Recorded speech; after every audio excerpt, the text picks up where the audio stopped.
நம்முடைய ஸ்டாலின் ஐயாக்கு நான் சொல்ல விரும்புறேன். ஐயா, நீங்க கனிமொழி அம்மாவை இந்தியால எங்கேயுமே நீங்க அனுப்பலையா?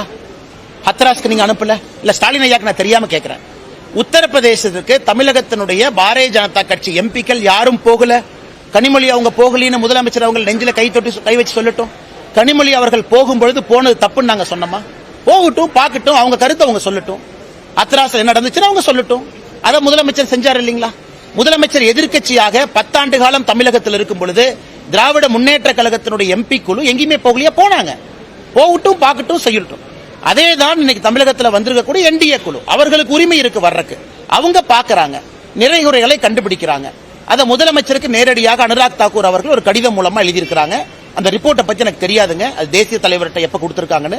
ரிப்போர்ட் அளித்த பிறகு பத்திரிகை நண்பர்களுக்கு அந்த சாராம்சத்தை நாங்க கொடுக்கிறோம். அப்படி இருக்கும் பொழுது அவர்கள் வந்தது பார்த்தது எப்படி தவறாகுங்கன்னா, ஒரு பாராளுமன்ற உறுப்பினர், ஒரு கட்சி, இந்தியாவில் இருக்கக்கூடிய மிகப்பெரிய கட்சி, ஆளும் கட்சி, ஆளுகின்ற தேசிய ஜனநாயக கூட்டணி, அவங்க அனுப்பி வைக்கிறாங்க. சிவசேனால இருந்து வர்றாங்க, தெலுங்கு தேசம் கட்சியிலிருந்து அந்த குழுவில் இருக்கிறாங்க, பாரதிய ஜனதா கட்சியில் இருக்கிறாங்க. அதனால முதலமைச்சர் அவர்கள் எதற்காக பதறாங்க? நாளைக்கு உங்களை மணிப்பூருக்கு நாங்க அனுப்ப வேண்டாம்னு சொன்னோமா? ஏன் உங்களோட இருக்கக்கூடிய காங்கிரஸ் அங்க போகலையா? ராகுல் காந்தி அவங்க போகலையா? அப்ப ராகுல் காந்திக்கு ஒரு நியாயம், எங்களுக்கு ஒரு நியாயமா? இப்ப முதலமைச்சர் அவர்கள் என்டிஏ தமிழகத்திற்கு வந்தது, இந்த குழு வந்தது தப்புனா, அதே முதலமைச்சர் அவர்கள் மணிப்பூருக்கு ராகுல் காந்தி போனது தப்புன்னு சொல்லட்டும். அவர் இரண்டையும் சொன்னா நியாயமானவர் ஒத்துக்கிறேன். அப்ப ராகுல் காந்தி மட்டும் மணிப்பூருக்கு போனது தப்பா? தப்பில்ல. ராகுல் காந்தி போவதற்கு உரிமை இருக்கு, போகட்டும். அதே நியாயம் தானே எங்களுக்கு. அதே மணிப்பூருக்கு திமுகவுடைய எம்பிக்கள் யாரும் அந்த குழுல போகல, போனாங்க. ஹத்ராஸ்க்கு போனாங்க, கனிமொழி அக்காவே போனாங்க. அதனால அதை நான் தவறுன்னு சொல்லல. போவதற்கு திமுகவுக்கு உரிமை இருக்குன்னு தான் சொல்றேன்.